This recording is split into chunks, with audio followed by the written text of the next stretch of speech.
Beyond the Mic with Sean Dillon. We're joined on Starline by singer, producer, platinum-selling film and video director. Last time he was here, he was dealing with Osaka Popstar's Ear Candy. Our old friend joins us back, breaking down a new volume of sugar-sweet punk power rock fun in Sweetie Candy Vigilante. We welcome back John Cafiero. Hey, Sean, it's great to be back. How are you? Absolutely great, brother. Always great to have you here. Let's go beyond the mic. How did you come up with the Land of Hatchy Milatchy?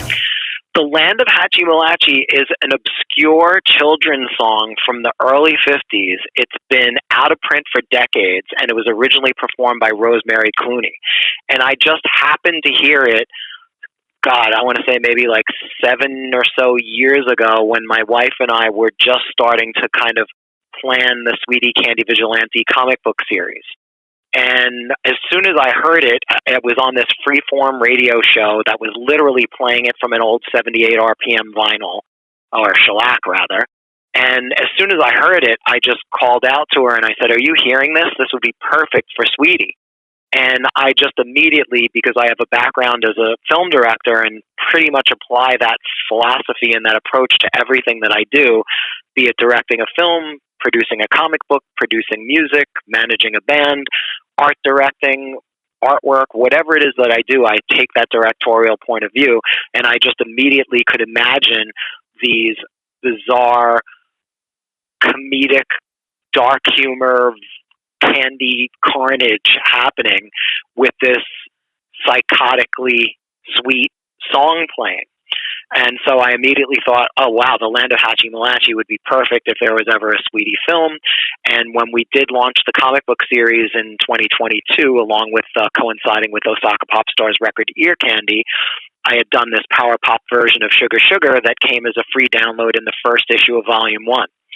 And that did very well, and thankfully, an audience found the comic that has dark humor and liked this completely unique series. And after we finished the first volume, which was 6 issues, that's now collected and available in a Sweetie Candy Vigilante Volume 1 trade paperback, we set out to do the sequel, and that's Volume 2, Sweetie Candy Vigilante Volume 2, issue number 1, was released on Valentine's Day, simultaneously with The Land of Hatchy Milatchy, the new single by Osaka Popstar, and I just thought it would be a perfect theme song to come as a free download in the issue, and it actually weaves its way into the storyline as these new issues progress that people will see, and it's already even referenced in the finale of the first issue of the new volume. And you take everything to 110%. No rest for the wicked, because you're always working. That is true. Absolutely. There's always multiple projects going on, and I'm equally passionate about them all, and I put equal TLC and time into everything that I do because it's all a labor of love in one way or another. John, your wife created and wrote Sweetie Candy Vigilante. How important was it for you, as producer, editor, and art director for the series, to get her vision perfect? Especially because if you screw this up, you're on the couch. That's right. Absolutely. Yeah. Well, one day we were having dinner and she just told me about this idea that she had for this character, Sweetie, and for the title, Sweetie Candy Vigilante, and that she literally would make these candy weapons and fight, bad guys using them with grisly results. And I thought it was great, and I encouraged her to write it, and I said, you should just write it and I'll produce it and we'll do it as an independent comic and we'll see what happens. And so we set out and did that, and then once we had a number of issues ready to go, because I didn't want to have to deal with stress of deadlines and worrying about, is the material going to be ready in time? So we had a number of issues ready. I started to talk to some independent comic book companies. Always felt that Dynamite was going to be the right home for it. Dynamite is the same publisher as Red Sonja, Vampirella, Game of Thrones, Army of Darkness, James Bond 007, Barbarella, The Boys, and I just thought they would be the perfect home. And after talking to a number of different companies and speaking with Nick Barucci of Dynamite, it was apparent to me that they were the right home.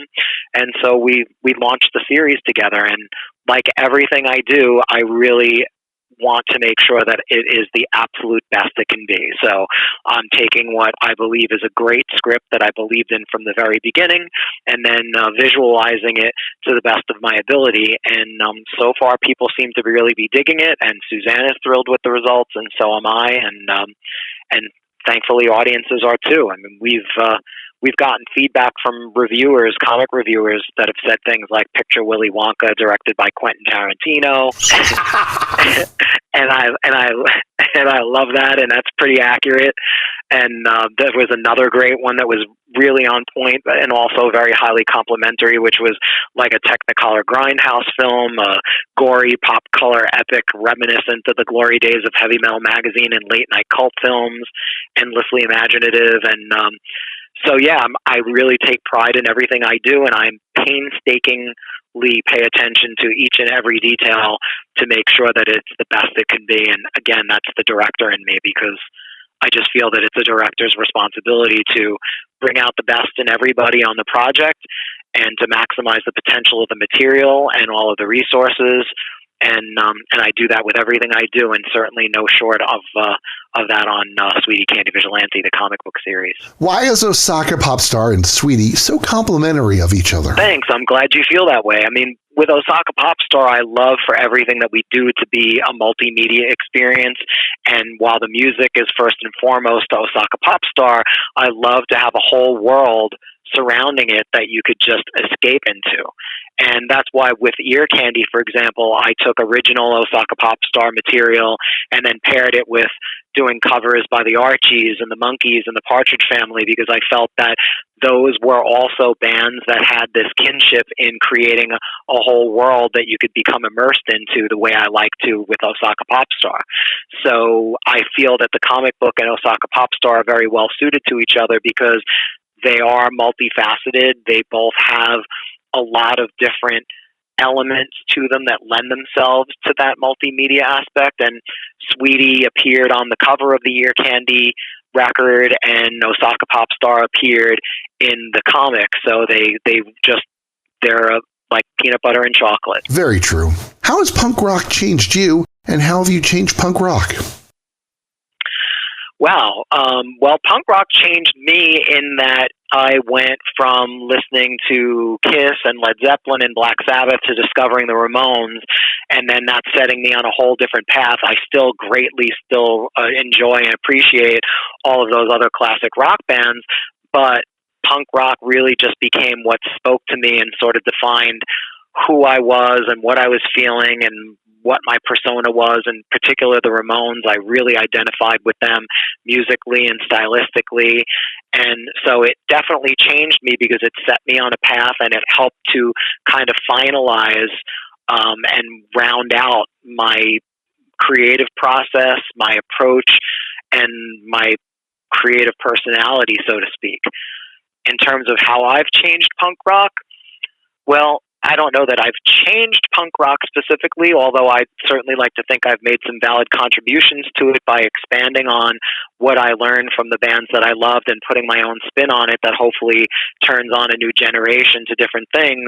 But certainly I would think that the changes that I have made is in helping to keep the Ramones legacy alive in all of the different capacities that I've worked with them, and certainly, helping to keep the Misfits moving forward and doing a number of different things leading up to and including the reunion of the original Misfits, which is something that I always believed was possible and had worked for roughly 15 years towards achieving that goal. And when it finally came to be, it was just something that fans of the band were elated by, and people never thought was possible, and I always thought was possible.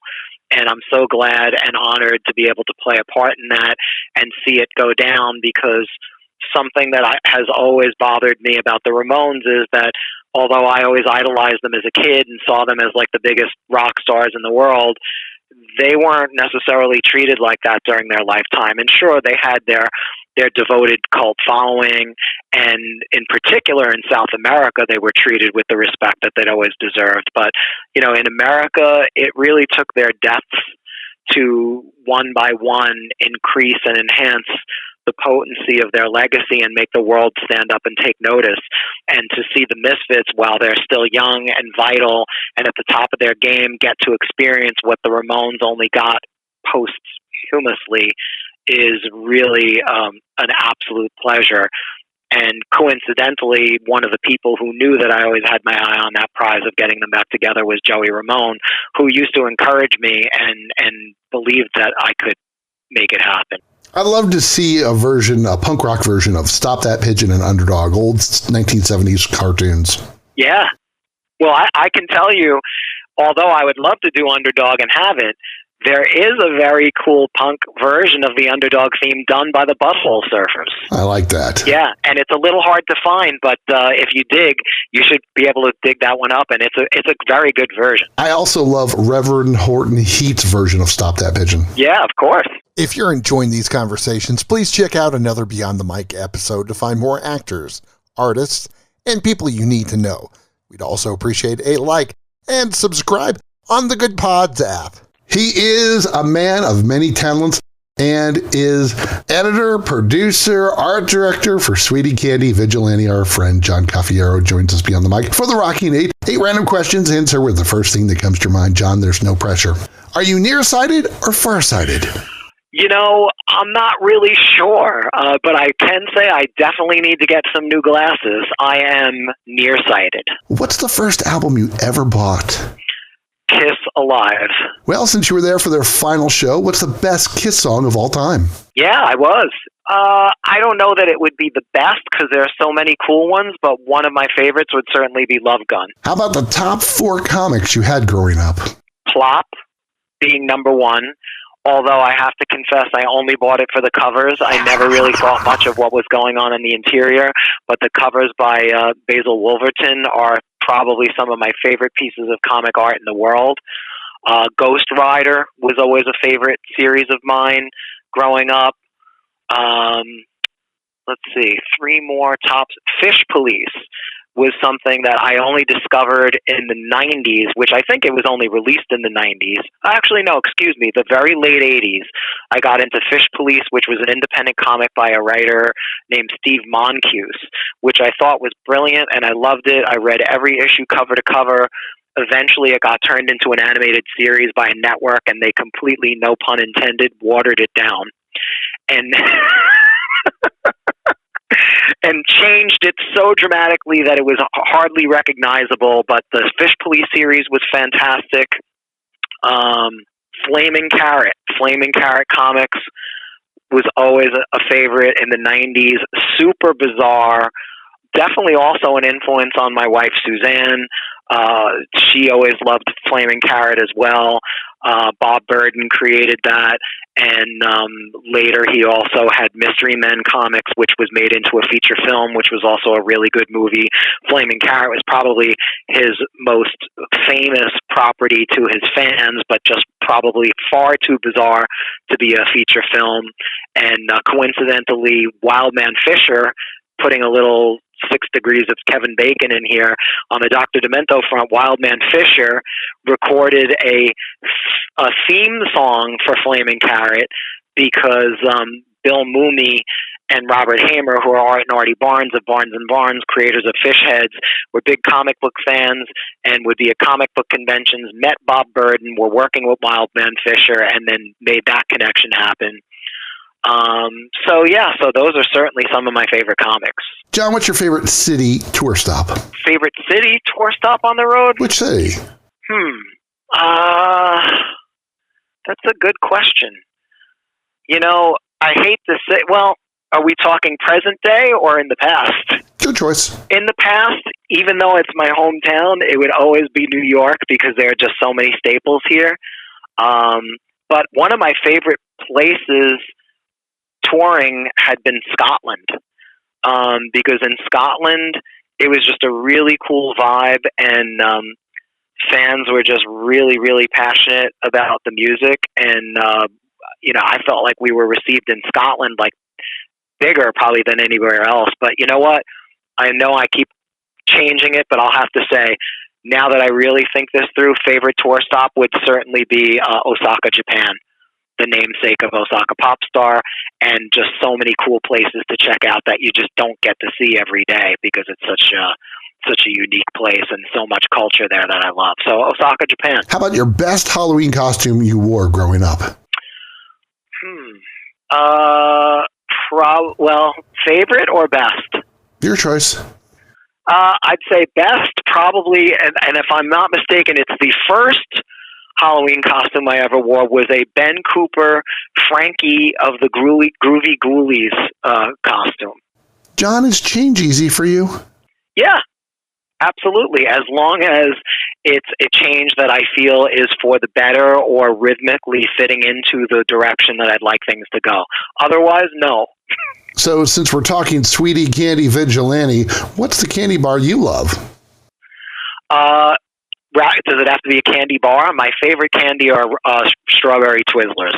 And I will also say that the character Candy Wolf, who is Sweetie's licorice-loving lycanthrope and wolf at arms on her Candy Vigilante squad, is actually loosely based on me. My wife based the character Candy Wolf on me, which is why he is always eating red licorice. Producer, editor, art director for Sweetie Candy Vigilante, our friend John Cafiero joins us beyond the mic for the back half. She's on a mission to make every dentist's dream house come true. You have stayed in New York City for this series, but would Sweetie make a trip to the left coast or anywhere else in the future? Oh, yeah. Sweetie is really set on making the entire world a sweet place. She's based in New York, and she grew up in New York, and her family's sweet shop that she grew up in is based in the Village. But she's basically looking to expand first into all 5 boroughs of New York, then nationwide, and then ultimately worldwide. And she's already reaching worldwide audiences because the Sweetie Candy Vigilante has millions of followers on social media in the series, and she is really becoming quite a powerful influencer. The debut issue comes with a free MP3 of the song The Land of Hatchy Milatchy, a new never-before-released track by Osaka Popstar. Why was it important for you to give away the song? I know you're all about vertical integrations, but giving it away? Because I just felt like if I really approach a lot of the things I do as the fan or the consumer, and I just felt like how fun would it be to go buy this incredibly bizarre, fun comic book and then hear the song that goes along with it that ties into the storyline and has the same vibe. Because again, the song really, in my opinion, it's a perfect musical accompaniment to the issue, and it's the same vibe. It's like equally fun and equally bizarre. So yeah, I mean, you don't really make money on music these days anyway. It's just a matter of doing it because you enjoy it, and then maybe the other things that come with it hopefully can provide a level of income. But I just felt like creatively it was the right decision, and I'm really happy because I just feel like it just is a perfect marriage. And when you read the issue and the song goes along with it, it just helps to create a theater of the mind where you see the film version play out in your head. And that's only going to continue because Volume 2, The Land of Hatchy Milatchy, is a theme that travels through the entire volume. Each volume is 6 issues. Volume 2, Issue 1 is out now, and Issue 2 comes out in early April, and then bi-monthly thereafter. But The Land of Hatchy Milatchy will definitely continue to ring true as a theme throughout the whole volume. So I just felt it belonged there. John, you're never thinking like the rest of the world. You have this vertical ideas that come across every platform. Why is this concept so easy for you, and how hard is it for others to accept? That's a really good question, and it's difficult for me to answer. It comes really natural to me because there's just nothing like it's normal for me. I mean, it's very bizarre, yes, but for me it's completely normal because I love bizarre, eclectic things. A lot of other people, when you're describing it to them, it's completely foreign, but that's what they like about it, because isn't it always cool to discover something new or get into something that's different from everything else? So Amen. Uniqueness has always come easy to me because I've always just been a unique person and I like unique things. And I love to turn people on to unique things and hopefully broaden their horizons or maybe turn them on to something that they might not have discovered or been into otherwise. So I guess that's the best way I could answer it. I hope it's thorough enough. It's acceptable. When you're working, what do you do to relax? In other words, how does your wife pull you away for date night? Wow, I'm kind of always working. Even when I'm relaxing, I can't help but start to think about things. And I might be relaxing and watching a movie and then dictate a note to myself of something that popped into my head. Or we could be watching TV, and if my wife has a laptop open, I'll say, do me a favor, send me an email that reminds me to do this. So I'm kind of like a doctor that is always on call in some respects, but I love to watch movies. I love to listen to music. I love to appreciate art. I love collecting artwork, and I have a really cool art collection, certain like collectibles and props. So I just love to surround myself with the things that I love, and I definitely get a lot of joy out of that.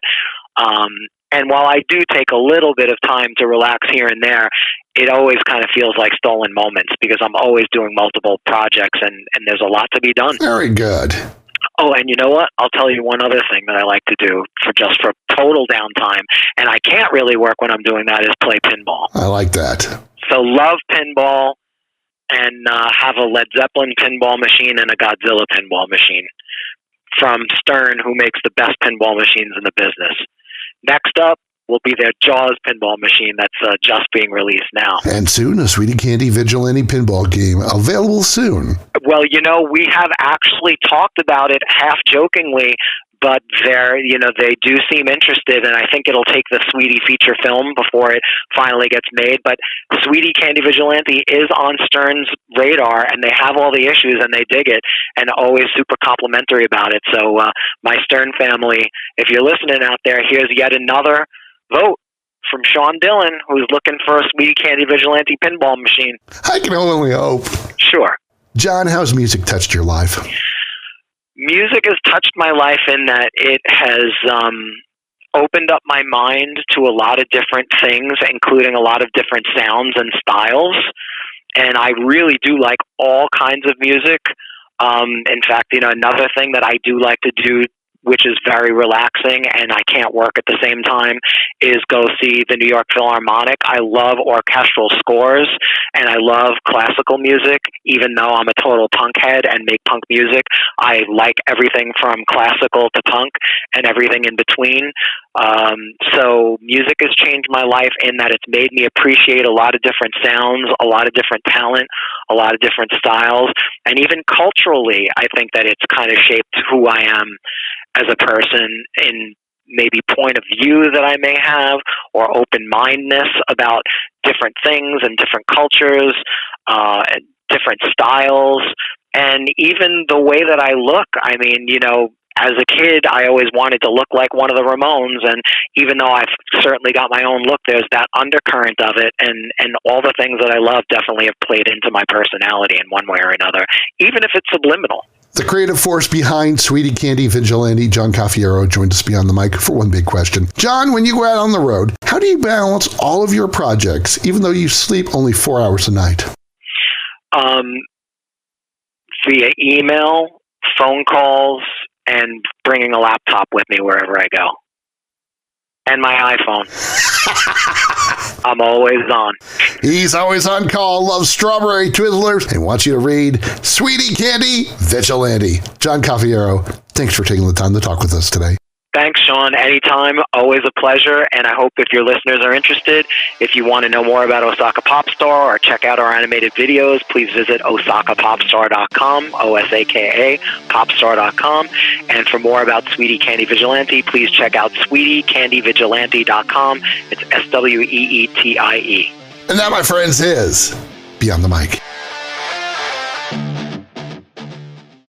If you're enjoying these conversations, please check out another Beyond the Mic episode to find more actors, artists, and people you need to know. We'd also appreciate a like and subscribe on the Good Pods app.